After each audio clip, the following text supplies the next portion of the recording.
कक्षा 12 के बाद में विद्यार्थियों को कौन से विकल्प चुनने चाहिए? 12th के बाद अगर हम बात करें तो एसएससी जो है, सर मीडिया को लेकर अगर कोई विद्यार्थी आगे बढ़ना चाहे, लैंग्वेजेस जो है, भाषाएं, और वर्तमान में ऐसी कोई फील्ड्स हैं जो ज़्यादा चर्चित हैं और जिनमें सफलता मिलने के ज़्यादा चांस रहते हैं? एक सेक्टर जो इन दिनों काफ़ी चर्चा में है वो है event management.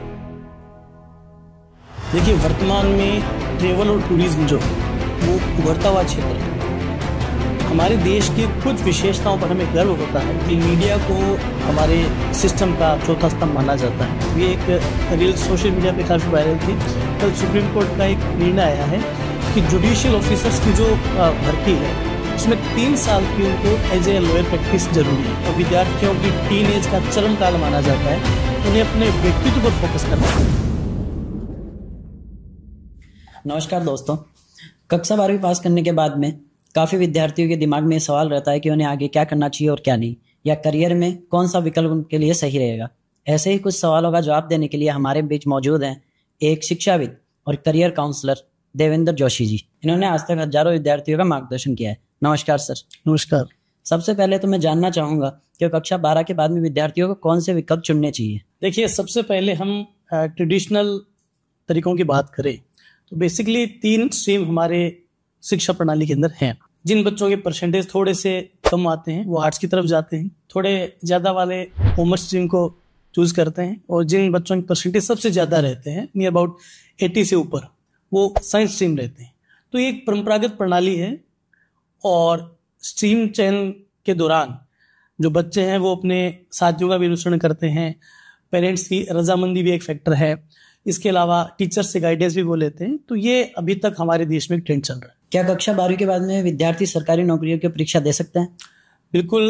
12th class pass करने के बाद में स्टूडेंट्स जो है वो गवर्नमेंट जॉब्स के लिए एग्जाम दे सकते हैं।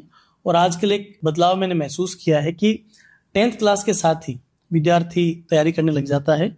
12th के बाद अगर हम बात करें तो एसएससी जो है वो बड़े पैमाने पर भर्तियां करता है, स्टाफ सिलेक्शन कमीशन जिसे कहते हैं। इसमें एमटीएस है, इसके अलावा वो अर्धसैनिक जो बल है अपने आईटीबीपी, बीएसएफ के लिए एग्ज़ाम कंडक्ट करता है। इसके अलावा जो स्टेट्स हैं वो भी कांस्टेबल्स के लिए एग्ज़ाम कंडक्ट करते हैं। इसके अलावा रेलवे के अंदर भी वैकेंसीज निकलती हैं। इसके अलावा पोस्टल जो डिपार्टमेंट है उसकी भी वैकेंसी निकलती है। तो 12th के बाद में जो स्टूडेंट है वो कई सारे गवर्नमेंट जॉब्स दे सकता है। अच्छा, तो सर क्या इन सभी एग्जाम के लिए खास तरह की रणनीति बनानी चाहिए? बिल्कुल। इन सभी एग्जाम्स का पैटर्न लगभग सेम है। इनमें जनरल नॉलेज की भूमिका सबसे महत्वपूर्ण है, और जनरल नॉलेज में हम बात करें तो करंट अफेयर्स जो हैं वो बड़े इंपॉर्टेंट हैं। मैं एग्जांपल देता हूं, जैसे हाल ही में कल सुप्रीम कोर्ट का एक निर्णय आया है कि जुडिशियल ऑफिसर्स की जो भर्ती है उसमें 3 साल की उनको एज ए लॉयर प्रैक्टिस जरूरी है। अब एग्जामिनेशन के अंदर करंट अफेयर्स में इस पर कई सवाल पूछ सकते हैं। सुप्रीम कोर्ट की स्ट्रक्चर क्या है, सुप्रीम कोर्ट ने कौन सा निर्णय दिया है, ये निर्णय किस वर्ग को इफेक्ट करेगा, इसके बाद में जुडिशियल ऑफिसर्स के लिए क्या शर्तें बदली हैं। तो विद्यार्थियों को इस तरह से करंट अफेयर्स अपडेशन करना चाहिए। इसके अलावा history, political science, geography, daily science, GK के महत्वपूर्ण पार्ट हैं। इकोनॉमिक्स भी आजकल इम्पोर्टेंट है। इन एग्जाम्स में जो 12th के बाद में आयोजित किए जाते हैं इनमें अंग्रेजी की भी भूमिका है। एक बैंकिंग सेक्टर में भी काफ़ी एग्जाम्स होते हैं क्लर्क लेवल की जॉब के लिए। इसके अलावा आपको रीजनिंग पे भी पकड़ होनी चाहिए, आपकी मैथ्स भी ठीक होनी चाहिए। तो इन सब की जो तैयारी है, लगभग 6 महीने की तैयारी अगर विद्यार्थी गंभीरतापूर्वक कर लेता है तो इट्स मोर देन इनफ। कि गवर्नमेंट जॉब्स के अलावा वर्तमान में ऐसी कोई फील्ड्स हैं जो ज़्यादा चर्चित हैं और जिनमें सफलता मिलने के ज़्यादा चांस रहते हैं? बिल्कुल। वर्तमान में कुछ ऐसी फील्ड्स हैं जिनमें व्यक्ति गवर्नमेंट सेक्टर के साथ साथ प्राइवेट सेक्टर में भी अच्छा करियर बना सकता है। इसके अलावा आजकल स्टार्टअप का दौर है, तो स्टार्टअप भी व्यक्ति शुरू कर सकता है। इसके बारे में आपको विस्तार से बताता हूं। एक सेक्टर जो इन दिनों काफ़ी चर्चा में है वो है इवेंट मैनेजमेंट। अभी आप देख रहे हैं कि हमारे देश में आईपीएल का माहौल है। आईपीएल एक बहुत बड़ा इवेंट है, पूरी दुनिया भर का इवेंट इसे माना जाता है, एक बड़ा इवेंट माना जाता है। इसमें कई प्रकार के इवेंट्स होते हैं। इसके अलावा आप देखेंगे कि आजकल हमारे यहाँ कुछ सोशल चेंजेस हैं, जैसे प्री वेडिंग शूट्स हैं। इसके अलावा कोई भी संस्थान है वो किसी भी इवेंट को हर तरीके से हाईलाइट करता है। तो जो विद्यार्थी डायनेमिक पर्सनैलिटी रखते हैं, जिनको घूमना फिरना, नए लोगों से मिलना अच्छा लगता है, वो इवेंट मैनेजमेंट में एक बेहतर करियर बना सकते हैं। इसके लिए हमारे यहाँ पर बीबीए कोर्स होता है, इसमें ग्रेजुएशन कर सकते हैं। इसके अलावा सर्टिफिकेट और डिप्लोमा कोर्सेज अवेलेबल हैं। बीबीए के अलावा एमबीए भी इसमें कर सकते हैं।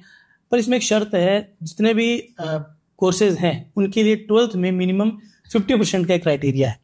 इवेंट मैनेजमेंट करने के बाद में आपको एमएनसीज में भी जॉब मिल सकती है, आप अपना स्टार्टअप भी शुरू कर सकते हैं। इसके अलावा इवेंट मैनेजमेंट के बाद में आप जो है बड़ी बड़ी संस्थाओं के साथ भी काम कर सकते हैं। इसके अंतर्गत किसी भी इवेंट को हर प्रकार से हाईलाइट करना, उसको उपयोगी सिद्ध करना होता है। तो जिन बच्चों में डायनेमिज्म है पर्सनैलिटी में, जो डायनेमिक पर्सनैलिटी रखते हैं, उनके लिए इवेंट मैनेजमेंट एक उभरता हुआ है। होटल मैनेजमेंट जो कोर्स है उसके बारे में आपका क्या मानना है और क्या विद्यार्थी इसके बारे में विचार कर सकता है? देखिए, इंडिया एक बहुत बड़ा नेशन है और होटल मैनेजमेंट को वर्तमान का कोर्स माना जाता है। इसकी एक विशेषता है कि होटल मैनेजमेंट के अंदर 12th के किसी भी स्ट्रीम का जो विद्यार्थी है वो डिप्लोमा भी कर सकता है, सर्टिफिकेट भी कर सकता है और वो पीएचडी भी कर सकता है। अब होटल मैनेजमेंट के एस्पेक्ट्स खूब सारे हैं। जैसे सबसे पहले एक होटल मैनेजमेंट है, होटल का पूरा मैनेज करना, उसे होटल मैनेजर भी कहा जाता है। वो विद्यार्थी होटल के सारे एस्पेक्ट देखता है, हॉस्पिटैलिटी है, उसकी मेंटेनेंस है, सेफ्टी के पैरामीटर्स है। इसके अलावा आप देखें आजकल फास्ट फूड का प्रचलन बढ़ रहा है, तो अभी यूरोपियन कंट्रीज में फास्ट फूड चेन मैनेजर एक नया करियर ऑप्शन शुरू हुआ है, जिसके अंतर्गत किसी भी रेस्टोरेंट में, किसी भी होटल में जो फास्ट फूड है उसकी पूरी एक चेन होती है। और आप जानते हैं कि होटल इंडस्ट्री में फास्ट फूड से सबसे ज़्यादा इनकम जनरेट होती है, तो ये एक अलग फैक्टर है। इसके अलावा सेफ्टी के पैरामीटर्स हैं, इनमें आप कर सकते हैं। इसके अलावा हॉस्पिटैलिटी अपने आप में बड़ा फैक्टर है। देखिए, हमारे यहाँ पर बड़े पैमाने पर यूरोपियन कंट्रीज, यूएसए, दुनिया भर से लोग आते हैं। वो सबसे ज़्यादा हॉस्पिटैलिटी को एंजॉय करना चाहते हैं क्योंकि वहाँ पर कल्चर ऐसा है। और हमारे यहाँ चूंकि हमारा एक डेवलपिंग कंट्री है, हमारे यहाँ स्टूडेंट्स को इसकी विशेष ट्रेनिंग लेनी होती है। तो अगर कोई होटल मैनेजमेंट को बहुत प्रैक्टिकली कर लेता है तो जॉब्स की कोई इसमें कमी नहीं है। इसके बहुत सारे आयाम हैं। इसके अंतर्गत आप फ्रंट डेस्क पे भी काम कर सकते हैं। इसके अलावा एमएनसीज में भी जॉब अवेलेबल है, एयरलाइंस के अंदर बहुत इसमें जॉब्स अवेलेबल हैं। इसके अलावा क्रूज इंडस्ट्री है, वहाँ भी इसके जो ग्रेजुएट स्टूडेंट्स हैं उनको जॉब मिलती है। तो एक बड़ा इसका दायरा है और ये लगातार भारत में बढ़ेगा ही, क्योंकि हमारे यहाँ पूरी चेन्स डेवलप हो रही है होटल्स की और बड़े बड़े ग्रुप्स इस इंडस्ट्री में जा रहे हैं। आपने देखा होगा कि बड़े बड़े जो क्रिकेटर्स हैं रिटायरमेंट के बाद में इसी फील्ड में जाते हैं, तो एक बड़ा एस्पेक्ट इसमें खुल रहा है। तो होटल मैनेजमेंट अपने आप में बहुत बड़ा क्षेत्र है। सर, कानून की पढ़ाई को लेकर क्या क्या संभावनाएं हैं जिसके बारे में हम विचार कर सकते हैं? देखिए, मैं स्टूडेंट्स को बताना चाहूँगा कि पिछले 10 एक वर्षों में एक ट्रेंड देखा है हमने, स्पेशली नॉर्थ इंडिया में। विद्यार्थी बड़े पैमाने पर लॉ के क्षेत्र में पढ़ाई को बहुत प्रायोरिटी देते हैं। इसके पीछे कारण है। इसके पीछे कारण ये है कि आपको कोई भी काम करना हो, चाहे आप गवर्नमेंट जॉब में जाएं, चाहे आप खुद का स्टार्टअप शुरू करें या आप कहीं नौकरी करें, तो आपको कानूनों की जानकारी होनी बहुत जरूरी है। और हम सब जानते हैं कि हमारा देश कॉन्स्टिट्यूशन चलता है और सारे कानून उसी से संबंधित है। तो आजकल 12th के बाद में विद्यार्थी क्लेट का एग्जाम देते हैं। ये नेशनल लॉ यूनिवर्सिटी के लिए टेस्ट होता है। इसके अलावा अलग अलग यूनिवर्सिटीज़ का अपने लेवल पे टेस्ट होता है, जैसे दिल्ली यूनिवर्सिटी अपने लेवल पे टेस्ट आयोजित करती है और अलग अलग विश्वविद्यालयों के टेस्ट होते हैं। इनमें उत्तीर्ण होने के बाद विद्यार्थी 5 ईयर लॉ भी कर सकता है, 3 ईयर लॉ भी कर सकता है। इसके बाद में उसके पास बहुत सारे ऑप्शंस हैं। सबसे बेहतरीन ऑप्शन जो माना जाता है वो है जुडिशरी एग्जामिनेशंस, लॉ ऑफिसर बनना। आप ये देखते हैं आप, और एक जो गर्ल्स स्टूडेंट्स हैं उनके लिए मैं एक महत्वपूर्ण बात बता देता हूँ कि उनको इन एग्जाम्स में रिजर्वेशन भी मिलता है। अभी राजस्थान में आपने देखा होगा आरजीएस का रिजल्ट आया, इसमें बड़ी संख्या में गर्ल्स ने बाजी मारी। तो गर्ल्स के लिए बहुत ये अच्छा ऑप्शन है लॉ में, अगर वो पढ़ाई करती हैं उसका दायरा भी बढ़ रहा है। इसके अलावा आप एडवोकेट के रूप में आप सफल हो सकते हैं। अगर आप देखेंगे कि अभी एक रील सोशल मीडिया पे काफ़ी वायरल थी, उसमें एक व्यक्ति हाई कोर्ट और सुप्रीम कोर्ट की पार्किंग में जाता है और वहाँ महंगी महंगी गाड़ियाँ देख करके वो रील बनाता है कि ये वकील कितना पैसा कमाते होंगे। तो आप ये मानिए कि स्थापित होने के बाद में एक हियरिंग के वकील लाखों रुपए तक लेता है। और हाई कोर्ट और सुप्रीम कोर्ट्स के वकीलों का जो दबदबा है वो भी काफ़ी हमारे समाज में अच्छा माना जाता है। इसके अलावा आप देखेंगे तो अपनी लीगल फर्म आप शुरू कर सकते हैं, क्योंकि हर व्यक्ति को कानून के क्षेत्र में जानकारी चाहिए होती है। आप एमएनसीज में लीगल एडवाइजरी के रूप में काम कर सकते हैं। इसके अलावा आप जो है विधि रचनाकार जैसी सरकारी जॉब्स की तैयारी कर सकते हैं। आप पीपी बन सकते हैं, लॉ में बहुत सारे ऑप्शंस हैं। और लॉ की पढ़ाई करने का फायदा है कि एक विद्यार्थी का ओवरऑल डेवलपमेंट भी होता है, क्योंकि वो अपने आसपास के सारे कानूनों को जानता है, तो उसका कॉन्फिडेंस है वो चरम पर रहता है। तो लॉ की जो पढ़ाई विद्यार्थी को करनी चाहिए। एक मैं सलाह जरूर देना चाहूँगा, हमने अक्सर ये देखा है जब मैं मोटिवेशन लेक्चर लेने जाता हूँ, तो पिछले साल मैंने महसूस किया कि बहुत सारे लॉ के जो कॉलेजेस हैं उनमें स्टूडेंट रेगुलर नहीं आते और मूट कोर्ट जैसी गतिविधि में भी वो भाग नहीं लेते हैं, जबकि ये पढ़ाई पूर्णतया प्रैक्टिकल है। आप जितना अच्छा बोलेंगे, जितना अच्छा कानून को समझेंगे, जितना अच्छा आपकी कम्युनिकेशन स्किल होगी, उतना इस प्रोफेशन में आप अच्छा कर सकते हैं। तो विद्यार्थियों को इसका ध्यान भी साथ में रखना चाहिए कि वो अपने कम्युनिकेशन स्किल पे काम करें, वो लगातार जो डेवलपमेंट आसपास हो रहे हैं उस पर ध्यान दें, जो इंटरनेशनल लॉज हैं उनको भी वो देखते रहें। बहुत सारी चीज़ें इसके अंदर होती हैं। और जो विद्यार्थी समाज सेवा करना चाहते हैं उनके लिए भी लॉ में अच्छा ऑप्शन है। वो विभिन्न मुद्दों को लेकर के रिट लगा सकते हैं, आप गरीबों का केस भी लड़ सकते हैं, उनको राहत दिला सकते हैं। तो बहुत सारे एस्पेक्ट्स लॉ के अंतर्गत हैं। सर, मीडिया को लेकर अगर कोई विद्यार्थी आगे बढ़ना चाहे, मीडिया के क्षेत्र में जिसे हम संविधान का एक महत्वपूर्ण स्तंभ भी बोलते हैं, तो उसमें आगे बढ़ने के क्या क्या तरीके हैं और किन किन चीज़ों का ध्यान रखना चाहिए? देखिए, मीडिया को हमारे सिस्टम का चौथा स्तंभ माना जाता है और आप देखते हैं कि मीडिया की जो पॉपुलैरिटी है वो लगातार बढ़ती जा रही है। अभी आपने देखा होगा कि जो बड़े मीडिया संस्थान हैं वो अपने स्तर पर भी विद्यार्थियों के लिए सर्टिफिकेट, डिप्लोमा और कई सारे कोर्सेज कंडक्ट करते हैं। इसके अलावा विद्यार्थी इसमें ग्रेजुएशन कर सकता है, बीजेएमसी बोलते हैं, उसके बाद में पोस्ट ग्रेजुएशन भी कर सकता है। मीडिया के अंदर करियर की अपार संभावनाएं। कंटेंट क्रिएशन जो है वो मीडिया क्षेत्र के अंदर एक बड़ा दायरा है। इसके बाद में आप अलग अलग हाउसेज के लिए कंटेंट भी क्रिएट कर सकते हैं।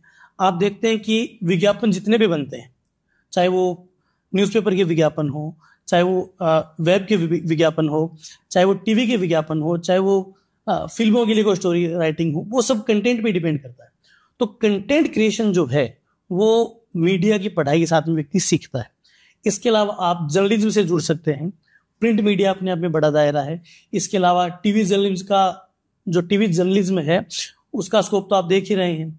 टीवी के हमारे देश के जो चुनिंदा पत्रकार हैं वो कितने चर्चित हैं और कितना बड़ा उनका पैकेज होता है। टीवी के अलावा आप रेडियो जॉकी बन सकते हैं। इसके अलावा आप सोशल मीडिया मैनेजर बन सकते हैं। अभी मैंने महसूस किया कि कुछ जो पॉलिटिशियंस हैं वो पत्रकारिता में जो स्टूडेंट करियर बनाना चाहते हैं उनको अपने यहाँ जो प्रोवाइड करवाते हैं, उनका काम ये है कि किसी भी इवेंट को वो बेहतर तरीके से कवर करें, उनका बेहतर कंटेंट हो, उसकी बेहतर प्रेजेंटेशन हो और उसकी मीडिया के जरिए लोगों तक पहुंच हो। और आज मीडिया का दायरा लगातार बढ़ता जा रहा है। आप देखते हैं कि इंस्टाग्राम है, यूट्यूब है, फेसबुक है, इसके अलावा बहुत सारे सोशल मीडिया अकाउंट्स के माध्यम से, रेडियो के माध्यम से, टीवी के माध्यम से सूचना का प्रसारण होता है। तो मीडिया का जो कार्य क्षेत्र है वो लगातार बढ़ता जा रहा है। इसके अंतर्गत आप कई विद्यार्थी पीजी करने के बाद भी सर्टिफिकेट और डिप्लोमा कोर्स करते हैं और इसके बाद में पीएचडी भी करते हैं। मीडिया के अंदर जर्नलिज्म के स्टूडेंट्स को पढ़ाने के लिए फैकल्टी बनना भी एक अच्छा ऑप्शन है। तो मीडिया का जो क्षेत्र है वो काफ़ी व्यापक है। इसके अलावा आप खुद का न्यूज़पेपर भी शुरू कर सकते हैं। मीडिया का काफ़ी बड़ा दायरा है और मीडिया जो समाज तक पहुंच भी बढ़ाता है। लेकिन इसके लिए स्टूडेंट की जो है कुछ इसमें गुण अगर आप डेवलप कर लें, जैसे आपकी कम्युनिकेशन स्किल अच्छी होनी चाहिए। अगर आप टीवी जर्नलिज्म में करियर बनाना चाहते हैं या रेडियो के थ्रू करियर बनाना चाहते हैं तो आपकी जो संचार कौशल है वो अच्छा होना चाहिए। अगर आप प्रिंट मीडिया में करियर बनाना चाहते हैं तो आपकी लेखन क्षमता अच्छी होनी चाहिए, आपके पास कंटेंट का भंडार होना चाहिए, 2-3 लैंग्वेजेस में आपकी पकड़ होनी चाहिए, जनता के मुद्दों को उठाने का आप में जज्बा होना चाहिए। तो इस फील्ड में बहुत बेहतर करियर मौजूद है। तो सर, ये तो हो गए कुछ ऐसे सवाल या ऐसे विकल्प जो हम समाज में आसपास देखते हैं या किसी ना किसी के मुंह से हम सुन लेते हैं, लेकिन इसके अलावा कौन कौन से विकल्प हो सकते हैं जिन पे विद्यार्थी को ध्यान देना चाहिए और जो उनको सफल कर सकता है? देखिए, वर्तमान में ट्रेवल और टूरिज्म जो है वो उभरता हुआ क्षेत्र है।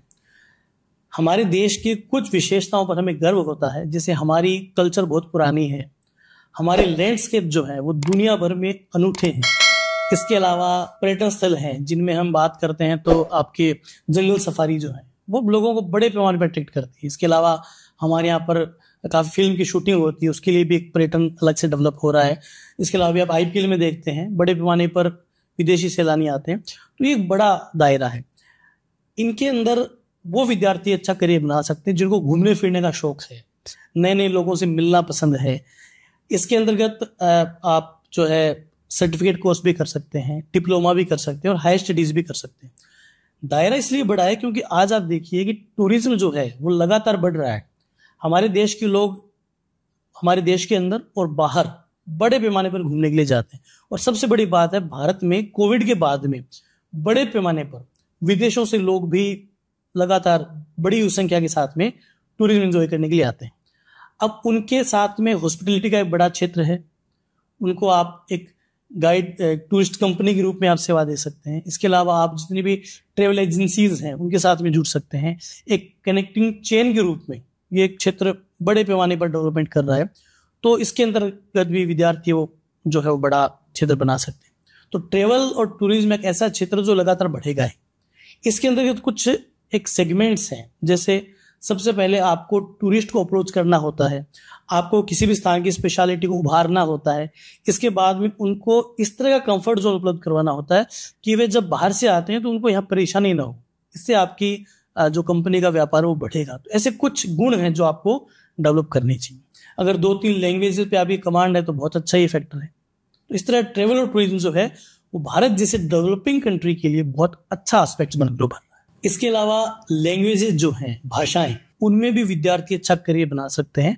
आज आप देखते हैं कि समाज में हम एक बदलाव महसूस करते हैं। हमारे जो युवा हैं उनका जो इंटरेस्ट है वो लिटरेचर की तरफ बढ़ रहा है। अब लिटरेचर के अंतर्गत आप देखते हैं कि स्टैंड अप जो शोज हैं बड़ी संख्या में आयोजित, इवन Tier 2 और Tier 3 के शहरों में भी आप देखते हैं इनका क्रेज बढ़ रहा है। इसके अलावा लिटरेचर के क्षेत्र में युवा बढ़ रहे हैं, जो किसी भी देश के लिए अच्छी निशानी है। अब इसमें आर्ट्स के जो स्टूडेंट हैं स्पेशली, बाकी किसी भी विधा के स्टूडेंट करियर बना सकते हैं, लेकिन जो आर्ट्स स्ट्रीम के स्टूडेंट्स हैं, जो कला संकाय के विद्यार्थी हैं, वो बहुत अच्छा कर सकते हैं। अभी देखें तो आप हिंदी और अंग्रेजी तो कॉमन है ही, इसके अलावा फ्रेंच है, जर्मन है, जापानीज है। इन लैंग्वेजेस का स्कोप है वो काफ़ी बढ़ रहा है। अब इन लैंग्वेजेस में आप ग्रेजुएशन BA ऑनर्स कर सकते हैं, आप PG कर सकते हैं, आप PhD भी कर सकते हैं। इसके अलावा अगर आपको शॉर्ट टर्म कोर्सेज करने हैं तो सर्टिफिकेट कोर्स है, डिप्लोमा है, ये भी आप कर सकते हैं। इसके बाद में जॉब्स आपको कहाँ मिलेगी? तो बड़े बड़े जो पब्लिकेशन हाउसेज हैं वो क्या करते हैं, वो अभी आप देखिए कि राजस्थानी जो भाषा है उसकी किताबों का भी अनुवाद शुरू हो चुका है। हिंदी और अंग्रेजी का तो अमूमन हम देखते ही हैं। तो अनुवादक के रूप में आप अच्छा पैसा इस फील्ड में कमा सकते हैं, बहुत अच्छी जॉब है। इसके अलावा हमारे जो एम्बेसीज हैं उनमें आपको जॉब मिल सकती है। इसके अलावा हमारे कुछ कॉरपोरेट सेक्टर्स हैं जिनमें भी आपको अच्छी जॉब मिल सकती है। इसके अलावा जब भी आप बाहर जाते हैं, मान लीजिए आप यूरोप के देशों में जाते हैं और आपकी अंग्रेजी अच्छी है, आप US जाते हैं, तो वहाँ भी अगर आप कोई जॉब करते हैं तो एक लैंग्वेज पर जब आपकी कमांड है तो आप इस क्षेत्र में अच्छा काम कर सकते हैं। फील्ड के अंदर जो स्कोप है वो हम ये देखते हैं कि आप एक फैकल्टी के रूप में अच्छा कर सकते हैं, क्योंकि अभी तक हमारे देश में बड़ी संख्या में इन लैंग्वेजेस की फैकल्टीज की आवश्यकता है और हम उतनी पूर्ति कर नहीं पा रहे हैं। तो आप अगर अच्छे यूनिवर्सिटी से इनमें कोर्स करेंगे, अच्छे कॉलेज से करेंगे, तो आपका कैंपस प्लेसमेंट ही हो जाएगा। और सेंट्रल यूनिवर्सिटीज का अगर टेस्ट आप पास कर लेते हैं तो आपको वहां से ग्रेजुएशन और PG करने का मौका मिल जाएगा। उसके बाद तो दायरा और भी बढ़ जाता है। तो लैंग्वेजेस के अंदर बहुत अच्छा स्कोप इसके अंदर है। एक संस्कृत भी मैं आपको बताना चाहूँगा। जो स्टूडेंट संस्कृत पढ़ना चाहते हैं, अक्सर हम देखते हैं कि ग्रामीण क्षेत्रों में संस्कृत पढ़ने की अच्छी फैसिलिटीज उपलब्ध है, वहाँ टीचर्स भी हैं और कुछ संस्थाएं भी हैं। तो आजकल संस्कृत का जो दायरा है वो बढ़ रहा है। तो मैं कहना चाहूँगा अगर संस्कृत विषय के साथ आप PG करते हैं या उसके बाद भी हायर स्टडीज करते हैं तो आपके पास बहुत सारे ऑप्शंस हैं। और संस्कृत जो है वो ज्योतिष के साथ भी जुड़ता है।